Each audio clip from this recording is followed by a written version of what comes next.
Hello Gathden fans! So ngayon ko lang nalaman ito mga kasembreros ha, na may separate interview pala no, si Mama or Direct Cathy Garcia mga kasembreros. And then spotted si Ma'am Catherine dito at si Sir Aldin na nasa Vietnam na.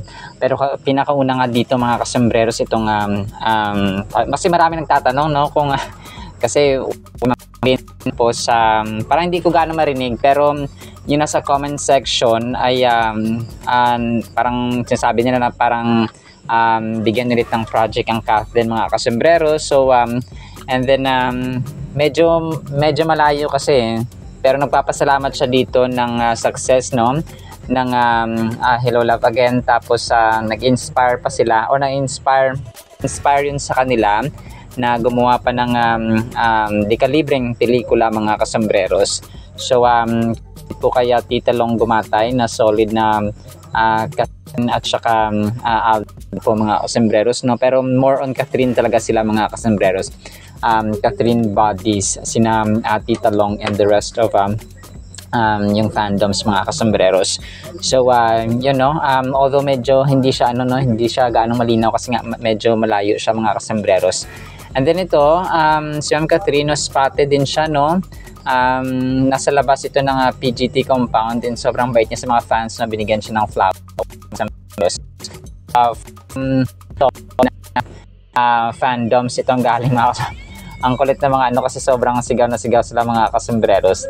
So ito pala yung isa sa mga outfits niya dito, parang galing yata sila sa PGT Victory Party mga kasombreros ng season 7. Tapos pauwi na sila, tapos sa labas may mga nag-aantay na mga fans mga kasombreros kung kaya kung nilapitan siya o nilapitan niya yung mga fans niya mga kasombreros na nag-aantay sa labas. So tapos na yung PGT season 7, tapos parang palabas siya after the victory party nga nung kumanta sila ng ni FMG mga kasombreros na bakit ngayon ka lang dumating. So sobrang bait talaga ni Ma'am Catherine mga kasombreros. So sa mga nadismaya, sorry po no, pero intindihin na lang po natin si Ma'am Catherine mga kasombreros na may mga times din na siguro may gusto siyang pero yung kontrata kasi medyo stricto mga kasombreros. Although sa part ko gusto ko rin no na pagbigyan talaga niya yung mga hindi ako bangging bias no, gusto ko talagang pagbigyan niya rin yung mga award giving bodies mga kasombreros, hindi lang po trabaho no, kasi validation yun ng yung gawa mga kasombreros, and parang respeto na kasi kung may tawag dito, kung may karapatang magalit mga kasombreros, hindi tayo yun na mga fans mga kasombreros, kundi yung mga award giving bodies na hindi pinuntahan ni Ma'am Catherine no, sila yung mas may karapatan mga kasombreros at hindi tayo. So dito ko nilulugar talaga yung aking sarili na I'm just a mere fan no, mga fans lamang po tayo. So ayoko mag-overstep ng bounds. So kung ano yung binigay nila, ano yung ginawa ng management, so siguro may point of view tayo na pwede tayo mag-voice out, pwede tayo mag-vent out, pero not to the point na parang ayoko na. So nasa sa inyo rin naman po yun mga kasombreros no, at saka mga Kathnatics. So pero we're not forcing everyone naman. So sa mga gusto lang talaga sa Gathden po ha, let's spread love and peace and good vibes lang po mga kasombreros. And then ito si Sir Alden na nasa Vietnam na ngayon ay nag-post no ng kanyang parang si Sir RV Matibag actually nag-post nito kanina na touchdown nasa nasa tawag dito sa Vietnam mga kasombreros no. Sabi dito ay San Biti Tan Son Ni Nat Tam Son Nat International Airport o kasi Vietnamese siya mga kasombreros kung kaya ganun. So mag-abang ng mga tawag dito mga future posts no ni Sir Alden at saka ng kanyang team doon mga kasombreros. So thank you so much. So, parang ang picture dito ni Sir RV Matibag ay parang hindi ko alam kung frappe ba ito or parang milkshake mga kasombreros na relay ang nakalagay no sa kanyang picture mga kasombreros. So airport ng Vietnam. So siguro nasa venue na sila, parang nasa in na sila kung saan po ay kung pa mag-i-stay sila mga kasambreros. And then ito yung mga pictures si Sir Alden kagabi, so hindi ko ito naisalin. Nagpa-picture sila no, kay Ma'am Tracy at saka kay Attorney Annette Gozon Valdez mga kasambreros ha, at saka kay Ma'am Mel Tiangco no, na sobrang mahal na mahal din si Sir Alden mga kasambreros. So si Ma'am Mel Tiangco na talagang veteranang journalist or a broadcaster in mga kasambreros. And then nagkanya-kanya palang post no, ang pumapang GMA Sparkle Artist Center at saka yung GMA Network at saka yung Star Cinema no, ng greeting at congratulations, felicitations sa Kathleen mga kasambreros, of course no, kay Sir Alden. Sabi ng GMA Network, we have to have common goals po para may angat natin ang Philippine cinema again. So Alden Richards sa kanyang speech bilang phenomenal box office king. So ang Star Cinema naman or ABS-CBN or Star Magic mga kasambreros ay congratulations Catherine Bernardo, phenomenal box office queen of Philippine cinema sa 53rd Box Office Entertainment Awards sa Guillermo Mendoza Memorial Scholarship Foundation mga kasambreros no, from your Star Magic family. So ayun po mga kasambreros. And then ito, next item natin of course no, yung verse ni Sir Alden, Matthew 5 verse 10, nasa Beatitudes din si Sir Alden no.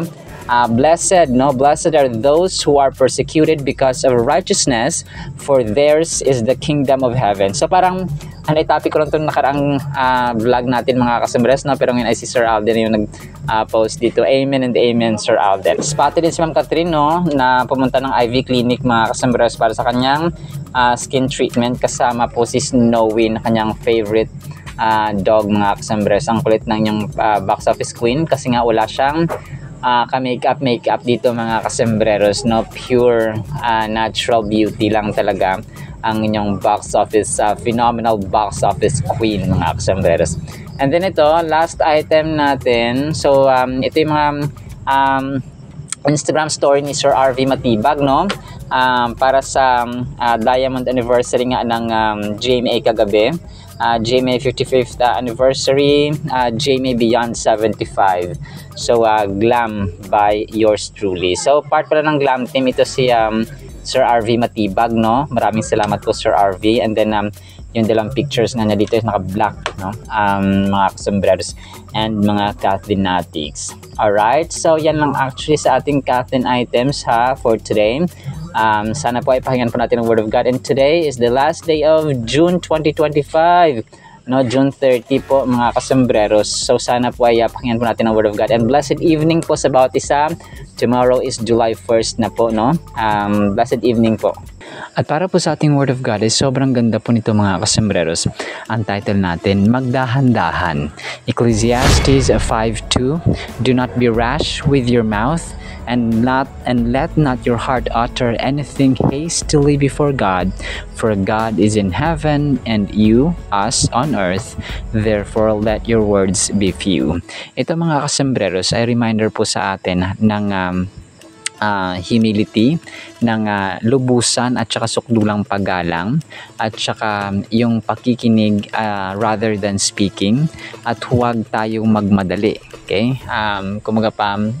Huwag tayong maging nagmamadali mga kasambreros no. Mas maganda na kukonti ang ating sasabihin or kumapaingat na ingat tayo mga kasambreros, lalong-lalo na po sa ating mga prayer requests. Well, of course, yung ating sasabihin lang sa prayer ay mabubuti, supplication, thanksgiving, praising God. So ganun mga kasambreros no. Pero may mga tao kasi na nangako sila sa Panginoon na hindi nila natutupad. Okay? Mabilis lang mangako at saka hindi nila natutupad mga kasambreros. Ito yung sasabi na huwag tayo mangako or saka magsabi-sabi ng kung ano-ano basta-basta sa Panginoon, kasi nga ang Diyos natin ay Diyos, siya ay nasa langit at tayo po ay tao nandito sa earth mga kasambreros, na kung saan mas mataas ang langit kaysa sa lupa mga kasambreros. So when we approach God, whether it be through prayer, meditation, or reflection, it is essential to be mindful of our words and thoughts. So, kailangan nasa isip natin mga kasembreros, mga tao na ginagamit na yung pangalan sa walang kabuluhan. They're too hasty, no? Sa pagsasalita, especially using the name of the Lord in vain. So, ang verse na ito nagre-remind sa atin ng kahalagahan ng paggala. Kasi kapag, di ba, yung isang tao, kunwari nasa gilid natin or kasama natin ang isang bishop or ang isang pastor or ang isang tinitingala sa simbahan, parang ang timid-timid mo, parang ang mahiyain ka, no? Parang para kang tipid na tipid ang salita mo, para kang taciturn mga kasembreros. Pero kapag tropa-tropa, so iba yung parang nag-iiba yung ating nag-iiba yung ating gumapa yung ating ugali, na especially tayo po ay nagiging behave kapag kasama natin yung alam natin na spiritually spiritual people mga kasembreros. So tayo po ay parang mahiyain, parang yumuyukbo tayo kasi nga sobrang banal ng ating kasama, parang ganun mga kasi. So how much more sa ating Panginoon na yung kanyang holiness ay consistent at hindi nagbabago. So we must approach God with a similar sense of awe. Okay, namamangha tayo sa Panginoon at saka respect na paggalang talaga. Just as we would choose our words carefully and respectfully when speaking to a beloved teacher or wise elder. So gaya po na aking na-mention mga kasembreros. So yung pakikinig, no? Yung pakikinig ay napaka-crucial na aspect mga kasembreros sa isang relasyon. Kunwari sa mag-asawa or sa anak or sa magulang, no? Kahit sa sino mga kasembreros, sa katrabaho, sa manager, lalong-lalo na, no? Sa ating mga magulang kapag nagsasalita sila. So we must listen. Dapat tayo po ay nakikinig with attentiveness. Kumbaga pa yung ating atensyon ay nasa kanila. Kasi yung mga tao nakikinig passive. Nakikinig sila or naririnig ng kanilang mga tenga pero lusot din sa kabilang tenga. So parang ganun mga kaso. They don't pay attention. That is why hindi nila nakukuha at naiintindihan yung gustong sabihin ng nagsasalita sa kanila mga kasembreros. So lalo na kapag ikaw ay estudyante, talagang kailangan mo ng good listening skill. So ganun mga kasembreros. At kung ikaw ay isang empleyado or meron kang sinusunod na master or manager for example or superior, you need to have that good or excellent listening skill mga kasembreros. So we open ourselves up to receiving guidance, wisdom, and blessings that we might otherwise overlook in an eagerness to express ourselves by listening more than we speak in our interactions with the divine. So ganito pala yung mga kasembreros, kapag salita tayo ng salita, parang hindi tayo nakikinig or hindi tayo kasi hindi naman literal na narinig mga kasembreros ng ating Diyos na marinig natin, kasi kapag nagsalita siya baka dumagundong at lumindol mga kasembreros or kumidlat at saka magkaroon ng kulog mga kasembreros kasi nga sa lakas ng kanyang power. So yung kanyang salita, no, we listen in prayer ay isa sa mga techniques na na-learn ko dito. Kapag nagpe-pray, dapat nagpo-pause ka rin mga kasembreros. Let's say, nag-pray ka una, may mga times na, Lord, let your Holy Spirit speak to me. So, speak to me and say whatever you want. Ganon mga kasembreros, no? So, you pause and then that's the time that you listen to the whisper and silent voice of the Holy Spirit mga kasembreros. So, actually, yung mga ganito, talagang mataas na level of spirituality or relationship. Meron ka na talagang malalim na relationship mga kasembreros na yung tipong, di ba yung asawa mo, kunwari, matagal na kayo. So, pag hindi naimik yan or pag ganito yung ginawa niyan, nababasa mo agad yung kanyang kahit walang salita, no, nababasa mo ang kanyang gustong sabihin. So, parang ganun mga kasos. And the Lord Himself also does the same. Na subtle no? Hindi mo mararamdaman, parang hindi obvious, pero in a spirit-to-spirit communication, yung spirit natin nakikipag-connect or nakikipag-usap by His Spirit as well, by His Holy Spirit, ay nakakapag-connect tayo mga kasembreros. That is why kapag tayo po magsalita, no, don't be too hasty, kung kaya magdahan-dahan lamang tayo mga kasembreros. Furthermore, the admonition to not be hasty in our hearts before God underscores the importance of introspection and the purity of our intentions before presenting them to God. So, yung intention talaga natin ay napakahalaga din mga kasembreros. So, kahit na magaganda yung sinasabi mo, kung ang laman ng puso mo naman ay parang yung pang-uto ba, no? So parang, ang ganda-ganda mo, pero at the back of your mind pala, ayan, parang, hindi naman maganda yung lipstick niya, hindi naman maganda yung ayos. Parang ganun. So, si Lord, hindi tayo makapagtago ng ganun because He knows our frame, He knows what's inside of our hearts, what's inside of our mind, mga kasembreros. So, magdahan-dahan tayo and let's be careful, mga kasembreros. The phrase, God is in heaven, yung phrase na ito, mga kasembreros, God is in heaven and tayo po ay nasa earth, acts as a humbling acknowledgement of God's supreme authority and our subordinate position as His creation. So, yun yan, no? Humbling, nakakasimple at hindi siya nakakababa na dinidegrade tayo ng Panginoon, dinadown tayo ng Panginoon kasi sobrang labis yung pagmamahal niya sa atin kasi binigyan yung kaisa-isa niya na si Jesus Christ, di ba? Ang ibig sabihin dito ay tayo parang nakaapak tayo sa lupa. So, kaya nga sabi ni Daddy Bay, di ba? Kay Alden na, check mo yung paa mo, baka nakalipad na yan, baka nakaangat na sa lupa. So, kailangan maging humble pa rin tayo mga kasembreros as we approach God. So, ganun po siya mga kasembreros. So, sa ating mundo ngayon na sobrang ang bilis ng panahon, no? Kaliwat kanan ang changes mga kasembreros. So, ang verse na ito ay nag-mention at nag-remind sa atin na we have to be mindful. Kahit na sa ating mga kaibigan, sa ating pamilya, sa ating kapatid, no? Kailangan yung good choice of words ba? Yung pipiliin natin yung mga words na nakaka-uplift, nakaka-encourage, nakaka-motivate mga kasembreros over yung mga words na nakakasira ng mood at saka parang verbal abuse na minsan mga kasembreros kasi nga mga bad words yung ating sinasabi. Lalo na kapag magkakapatid ngayon, bihira na lang kasi yung malambing, bihira na lang yung may mga malalambing na kapatid kasi talagang puro pabalang na lang sumagot, parang gano'n.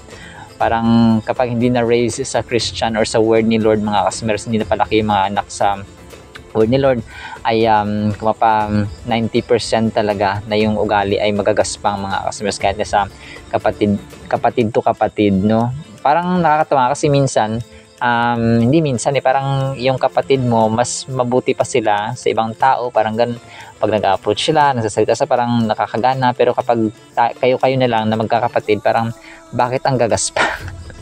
So, dapat baliktad kasi your private life is just the reflection of your public life. So, how you deal, how you treat your siblings, your parents, your sons, your kids, mga kasembreros, ay ganun din dapat yung treatment mo sa iba. Well, of course, may may category. Kung parang mas mahal mo yung pamilya mo, of course, sa kanila.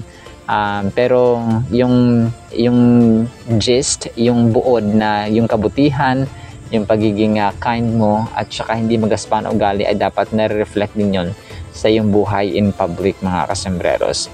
Alright, so naman po in the meantime naman po ipagpalain po tayo ng pag-ibig, pananampalataya at pag-asa at saka kahinahunan, no? Magdahan-dahan mga kasembreros when we approach God and do not say a lot of promises to God when we cannot just say yes and no be no mga kasembreros. In Jesus' name we pray, amen and amen. See you sa next time mga kasembreros and paalam po. I love you all.